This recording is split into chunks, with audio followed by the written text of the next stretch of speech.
Bismillahirrahmanirrahim. Assalamu alaikum, dear participants. Welcome to this session of self-improvement through the Quran series. This is the sixth lesson that we are going to study today. The Quranic passage that has been selected is one of the very famous passages that you must have come across, I'm pretty sure. It's an introduction to the attributes of the Almighty, and as such, it's also one of the best introductions that you can gauge or think of regarding God. We know that, of course, that the being of God is something that we can never have an idea of, because as far as his being is concerned, the Almighty says, the Quran tells us that he is beyond our comprehension. So, la tudrikuhul absar, eyes cannot grasp him. So we know God from his attributes and from his practices. So the passage that we are going to read today from Surah Al-Hashr, these are the last verses of Surah Al-Hashr.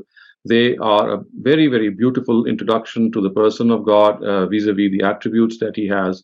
And as such, they give a very comprehensive picture of the Almighty. And this is one of the best passages that can be studied and, of course, even communicated to those who would like to know what God and what God is asking us to do, because all his attributes, of course, they have a very specific connotation, and all these attributes are also found to a very, very small degree in every human being. And when the Bible says that God created man in his image, it was precisely this which was meant, that all the attributes which God has in himself, a very, very small portion of them is also found in every human being. So when we study these attributes, of course, they have to be a source of inspiration vis-a-vis the fact that this is how God himself has chosen himself to be, and we as his creation have to follow his attributes as much as possible. So just let me share the screen with you. These are, as you can see, the last three verses of Surah Hashr, which is the 59th surah. So let me just read out the text and translation before you. It says, Bismillahir Rahmanir Rahim. هو الله الذي لا إله إلا هو عالم الغيب والشهادة هو الرحمن الرحيم هو الله الذي لا إله إلا هو الملك القدوس السلام المؤمن المهيمن العزيز الجبار المتكبر سبحان الله عما يشركون هو الله الخالق البارئ المصور له الأسماء الحسنى يسبح له ما في السماوات والأرض وهو العزيز الحكيم. It is God besides whom there is no deity, knower of the unseen and the seen. He is the most compassionate, the ever merciful. So these first lines, although this first line which makes up verse 22, actually is introduction to these attributes, and the very next verse is a verse in which these attributes are mentioned one after the other, and there is no other place in the Quran in which so many attributes of God have been mentioned in one place. So starting off, of course, is the first thing that all of us have been required to believe in and to they form the basis of our faith also, and that is, there is no God except God. There is no other God. There is no other being who can be called God. So he is one, he is singular, he has no peer. So that is his first introduction. That Allahu lazi la ilaha illahu, it is God besides whom there is no other deity. And then alimul ghaibi wa shahada, he knows what is in front of us, or what we know, and he knows what we don't know, what is, of course, unknown to us. So the known and the unknown is with relation to human beings. So he is aware what we know, and he's also aware of what is unseen and what we don't know. So this, in other words, is something which tells us about God's attributes and his extent of knowledge. Something which is known to us is always known to him, and things which we cannot see or which are beyond our grasp, they are still in his grasp, and he can see them. So nothing is hidden. I mean, what the primary objective of these two attributes occurring together is that nothing at all is hidden from him. He is the absolute knower of all things, and his knowledge embraces everything. Then come the two attributes which we are so familiar of, who are Rahman or Rahim. He is the most compassionate, the ever merciful. And as you can see, viewers, that the word Rahman and Rahim, they occur from the same root word of Raham or Rahim. But there is a world of difference between Rahman and Rahim. The word Rahman means that God's mercy has intensity, it has passion, it has power, is something which is like gushing forth from a fountain, something which is intense. And the word Rahim says that actually this mercy, which is intense, which is like a fountain gushing forth, is not something which will go away or is just going to end, because things which are intense, things which are found in such a situation, they often waste away, or they just go away, or they just finish off. When something is shining brightly, and when something is gushing forth brightly, there is a fear that that thing will die away or fade away. But not with God. His Rahim is something which is continuous. So, in spite of the fact it is intense, it is like a gushing forth fountain. It is like an ever flowing fountain. It's not going to cease. So, his mercy is ceaseless. So, the word Rahim is referring to the ceaseless quality of his mercy, and Rahman is referring to the intensity of his mercy. And of course, signifying the fact, as I said, that these attributes, at least most of them, they relate to human beings as well. So if God is merciful, if his mercy is flowing, ever flowing, and is also everlasting, then the thing that we have to understand is that as human beings, however much we may feel otherwise, but still, in normal circumstances, yes, when we are afflicted with pain, when we are wrong, we do feel this angriness in us. But remember, it has to be soon replaced by emotions of mercy.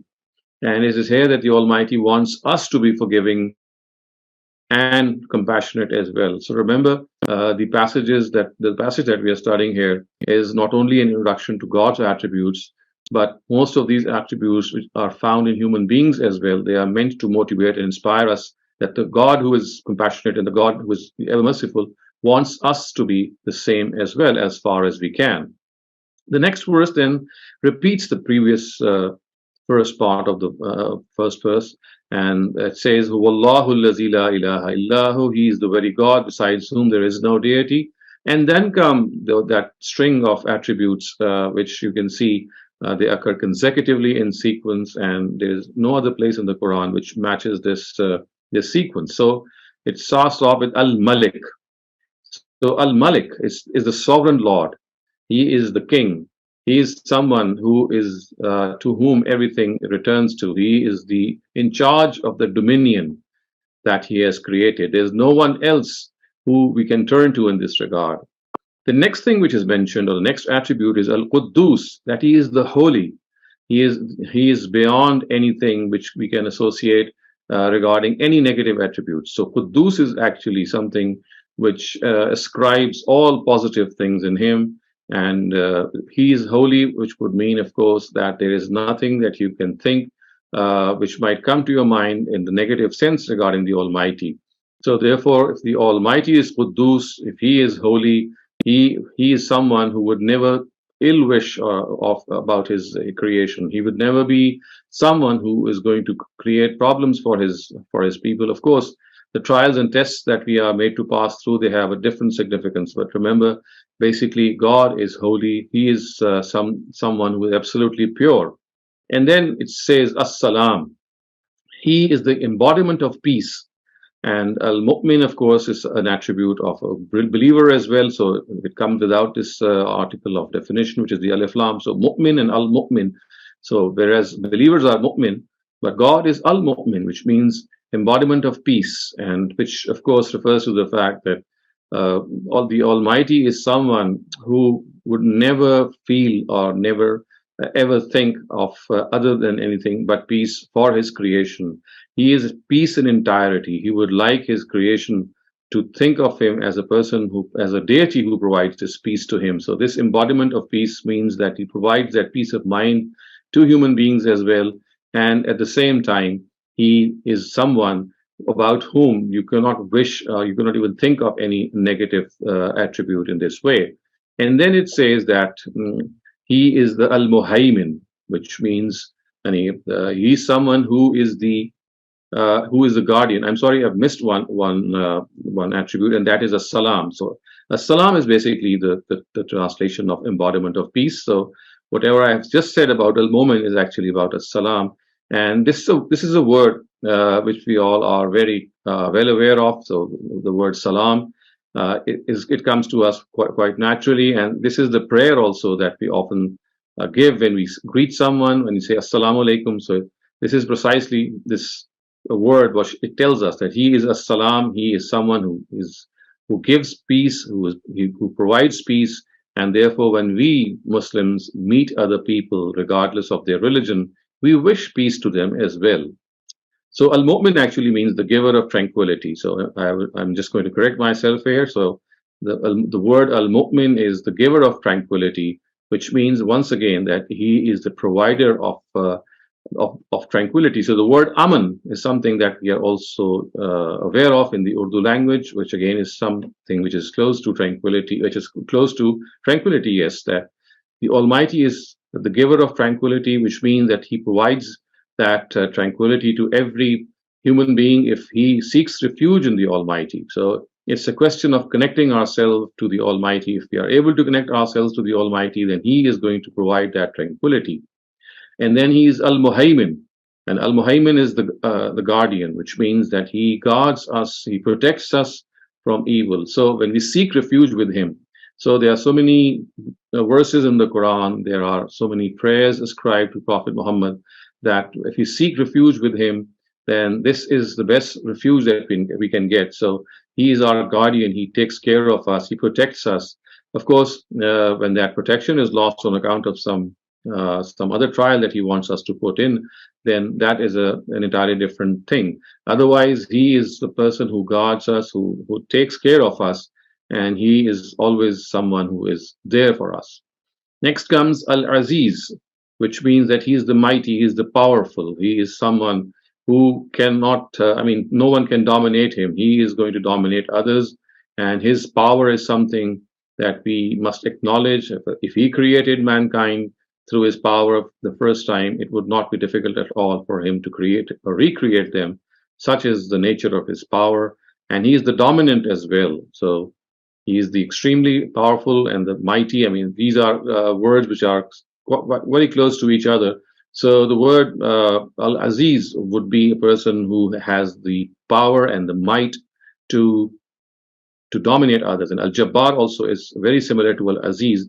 The thing which dominates, or which is more prevalent in the word Jabbar, is the fact that there's no one who can hold his hand if he decides to do something. And then Al-Mutakabbir, that he is the most high, which means that of course he is someone beyond whom no one can imagine any superior thing. So superiority rests on him. For human beings, takabbur amounts to arrogance, because there is always someone who is beyond us or who is greater to us. But the Almighty is Al-Mutakabbir, which means he is the most high, he is the most superior. And then the verse ends on these words: exalted is God above what they state as partners. Subhanallah amma yushrikun. And then the next verse introduces some further attributes of God, who Allahul Khaliqul Bari'ul Musawwir Lahul Asma'ul Husna, which means that he is God, the designer, the creator, and the shaper. Of course, someone who designs, then creates, and then shapes. So these three attributes, they occur in the sequence, which once again means that he first imagines something, he designs something, then he brings that thing into being, and then he perfects it, and he shapes it. So Khaliq, Bari, and Musawwir, they come in a sequence. And then the verse says, all good names are his. Whatever good name you can think of, he has that name.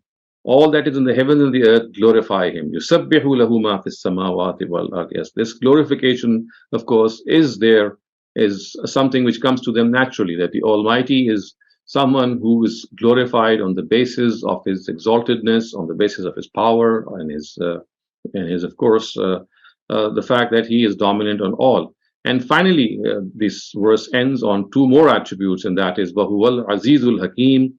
He is mighty and he is wise. We have already seen the word Al-Aziz occur before, but Hakim is a new attribute, which is his wise, his wisdom encompasses all his actions are based on wisdom. Anything that you might not be able to make sense of, always remember that there is some wisdom behind it.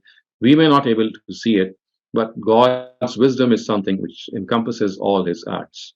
So, viewers, this brings me to an end to this section of verses, the way we have just gone through them. So now I'm available for any questions that you might have. Islamic Dr. Shehzad, thank you for delivering a wonderful lecture on these beautiful, beautiful ayahs. For today's questions, we have Naveed Irfan for the first question. Please go ahead. अस्सलाम वालेकुम। वालेकुम अस्सलाम। जी, मैंने जो कल सवाल किया था असल में अत्तहियात वाला, जी, तो मैं थोड़ा सा जो पहली लफ्ज है अत्तहियात का तो कनेक्ट कर लिया था मैंने, अत्तहियातु लिल्लाहि वस्सलावातु वत्तय्यिबातु मिस कर गया था कल। You see, the word at-tahiyyat is, as I said, it presents our salutations, it's like a guard of honor that we present to God. And the word at-tahiyyatu lillahi was salawat. You see, the word salawat is sending blessings, it's sending prayers, and it's sending our honor and respect to God. You see, the word salawat is the same word from which the word salah is derived, which is the prayer. Mm-hmm. So when the word salah it occurs with reference to the Almighty, the meaning changes. But when we offer the salah, it's an entirely different meaning. So when we send our salawats to the Almighty, it means that we are sending our respect, our honor, and our respects to that Creator. And tayyibat refers to all good deeds, all good and righteous acts that we do. So, I mean, you can combine all these three words, and then the net result is that it's basically presenting our respect, our God of honor, and our tremendous salutations for the Almighty. So, taken separately, I've just given you a sort of a division between these three words, but primarily they are to be taken as a single unit. Thank you. Baran Nashur, you may have your question now. Assalamu alaikum rahmatullahi wa barakatuh. My question was about, well, you said that God's attributes are also found within us, but God says in the Quran that he doesn't resemble the creation. So how can we have the shares of his attributes without we resembling to the Almighty? What the Almighty actually says is that as far as his being is concerned, that is something that we can never even have any idea of. Our eyes cannot see him. That's all that he says, and there's none like him in this matter. So the extent of these attributes and the intensity of these attributes. But I mean, you can see that the word, for example, Rauf Rahim is an attribute of God, but the same word in Surah Tawbah is mentioned for the Prophet also. And it's a divine attribute, but it's also an attribute of the Prophet himself. And I mean, it's our own common observation as well, that if God is merciful, at times we also show this mercy when we forgive someone. So it's everything which says, I mean, most of the attributes that God has are found in a very, very tiny or maybe a minuscule level in ourselves. So that is a common observation, and I think that we all would acknowledge that. What we do know is that when God has no parallel, in the sense that these attributes that are found in us, they are found in a very minuscule level. They are not found in the same extent. And also there are some attributes which are specific to God. For example, Al-Mutakabbir is someone who only God can be. We cannot be Al-Mutakabbir. But many other attributes like forgiveness, like compassion, like mercy, it's something that we are also, we have those attributes. The only thing is that when God mentions these attributes, he wants us to get inspired by these attributes and use the same attributes that we have.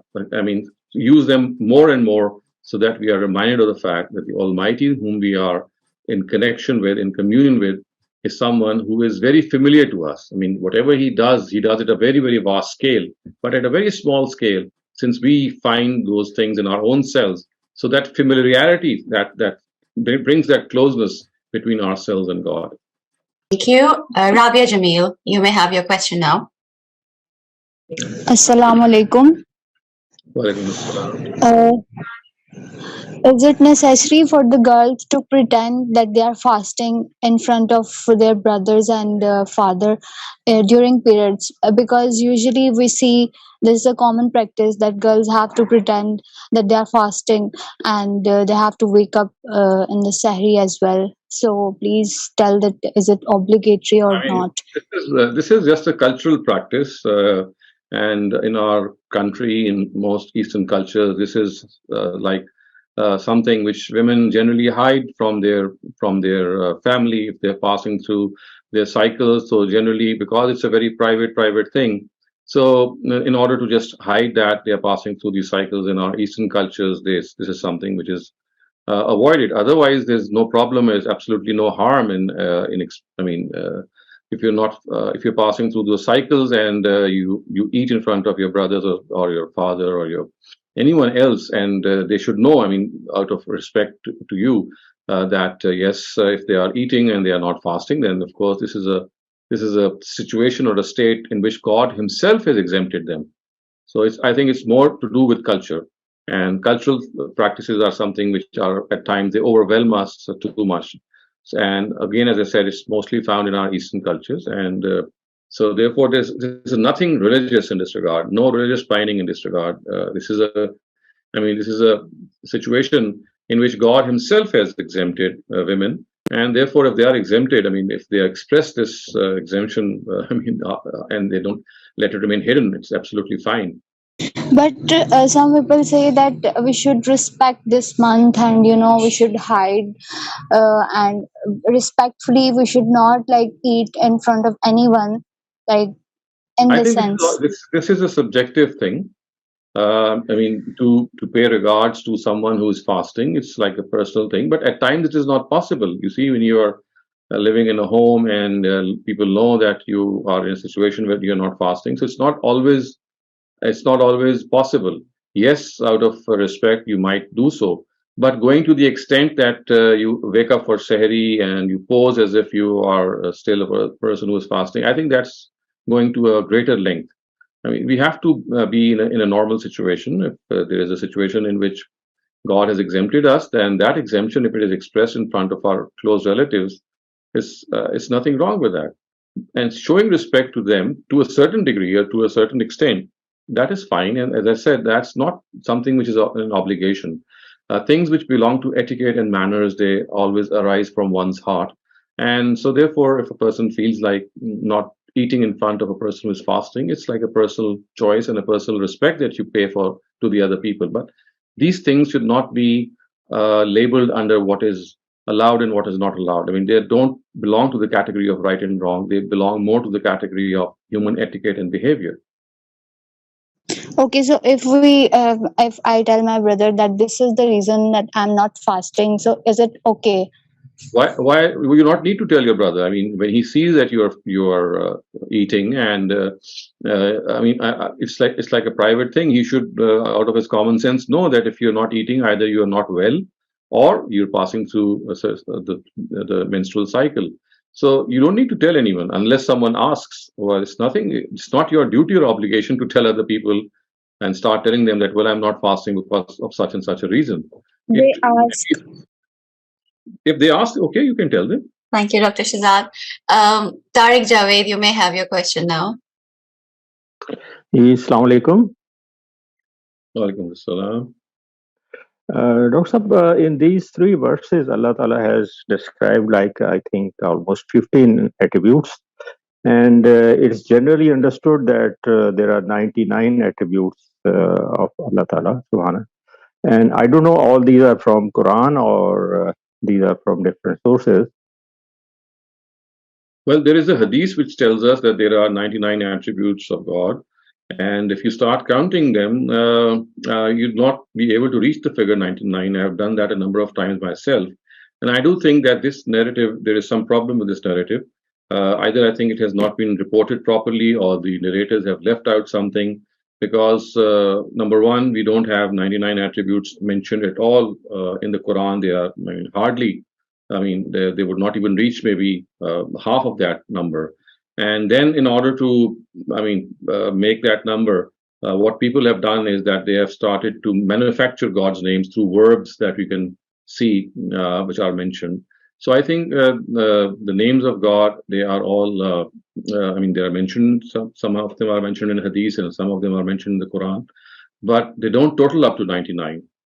And I do think that there is some problem with this narrative, and unless I mean, all the texts of this narrative maybe are collated, we may come up with an answer. But until now, however, I have studied. I mean, I've studied this narrative. I haven't been able to come up with the reason that why this figure 99 is mentioned, because this 99 number is something which I mean, we cannot total up the attributes of God to 99.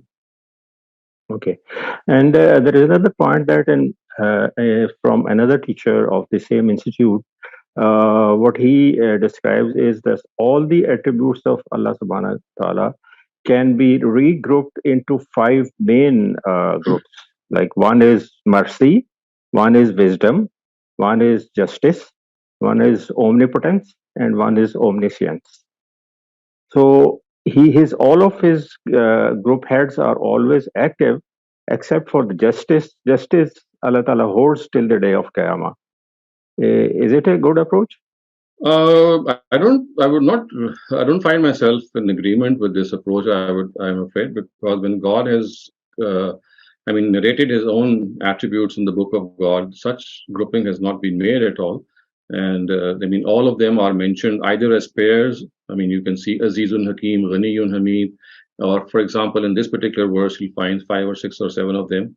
But this grouping is something that the Quran has not done, and I would not do something which the Quran has not done regarding God's attributes. And regarding His justice also, it's not always that His justice is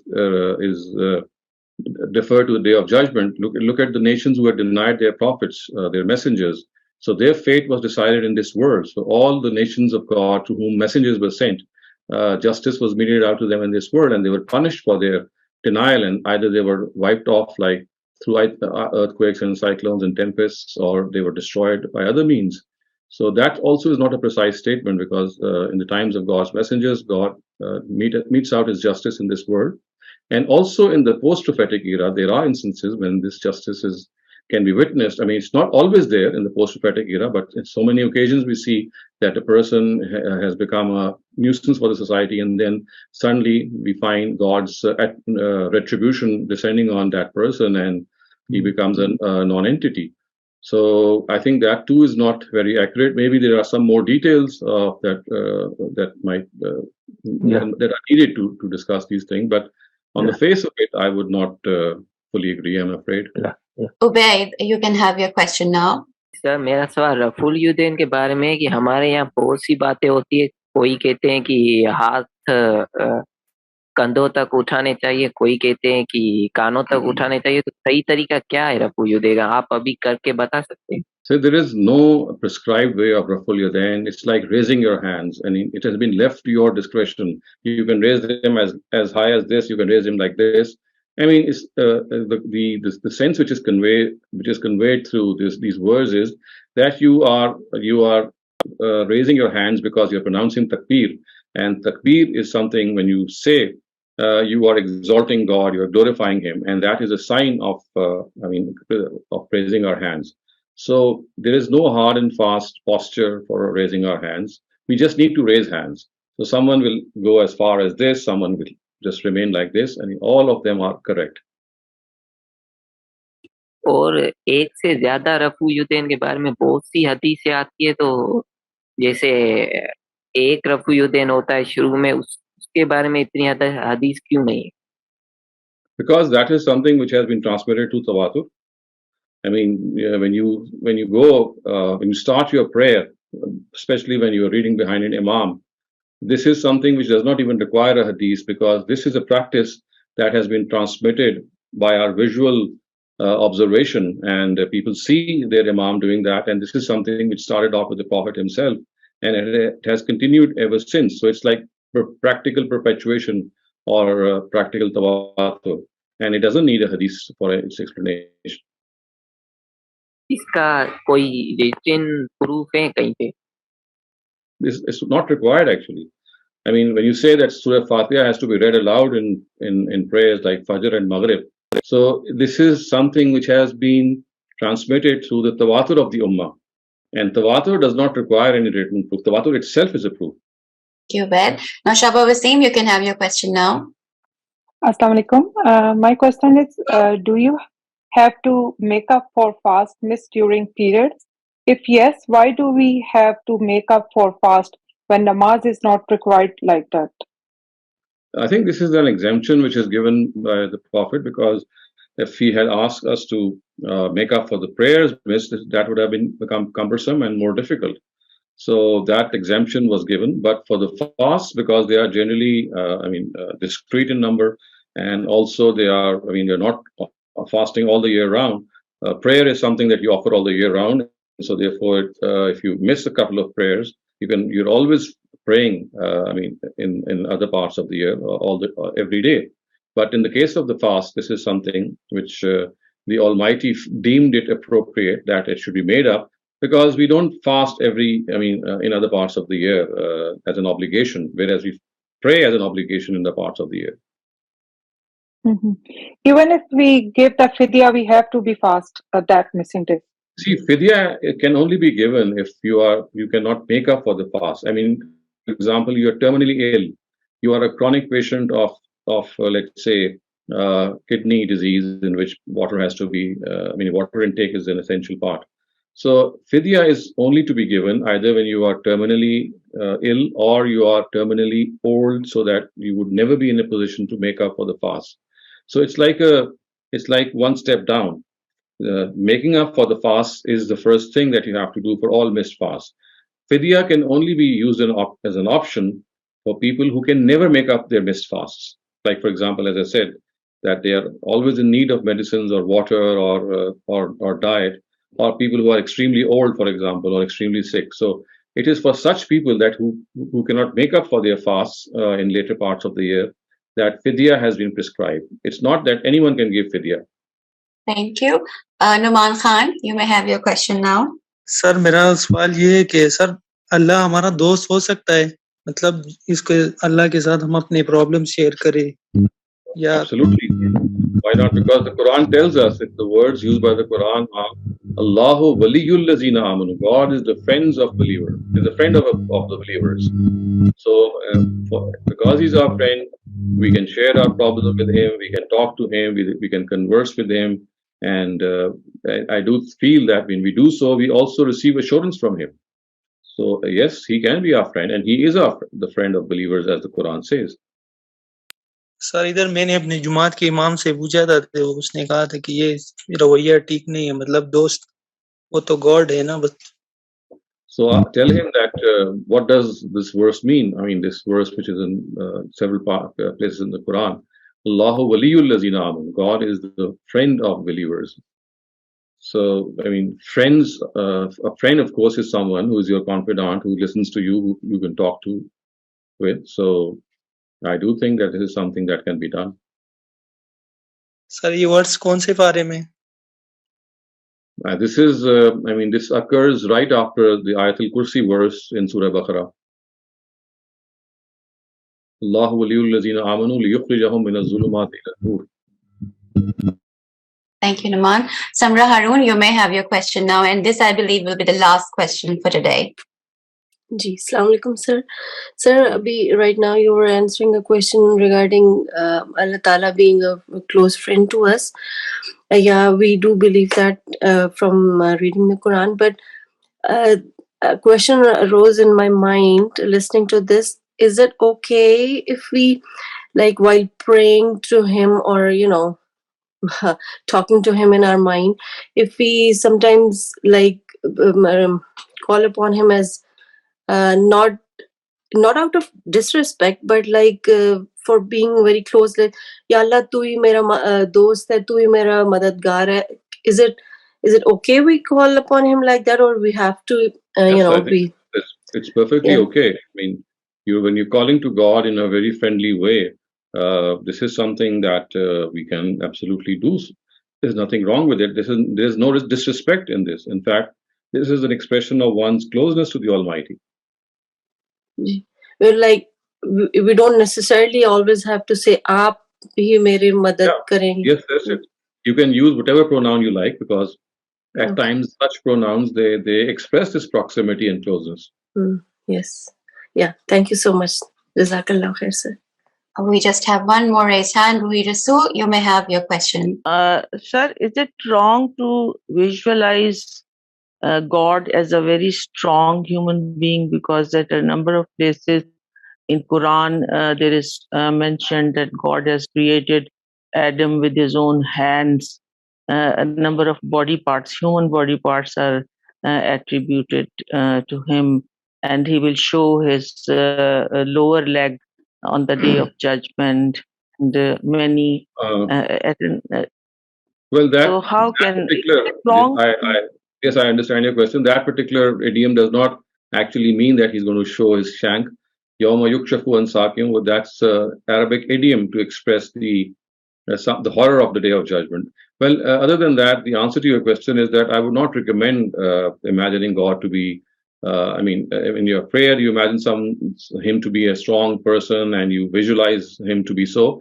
Because you see, the body parts or the limbs which are mentioned in the Quran regarding God, for example, Yadullah, the fact that he has a hand.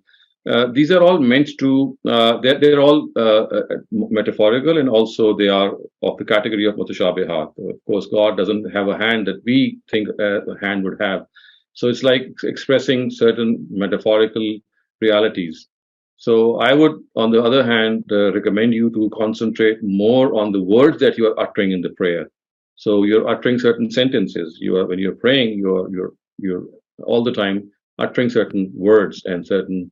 You could be uttering certain surahs like Surah Al-Fatiha or the Quran and other utterances as well. So it's better to concentrate on the meaning of these utterances than to visualize God. Thank you so much, Dr. Shehzad, for today's lecture.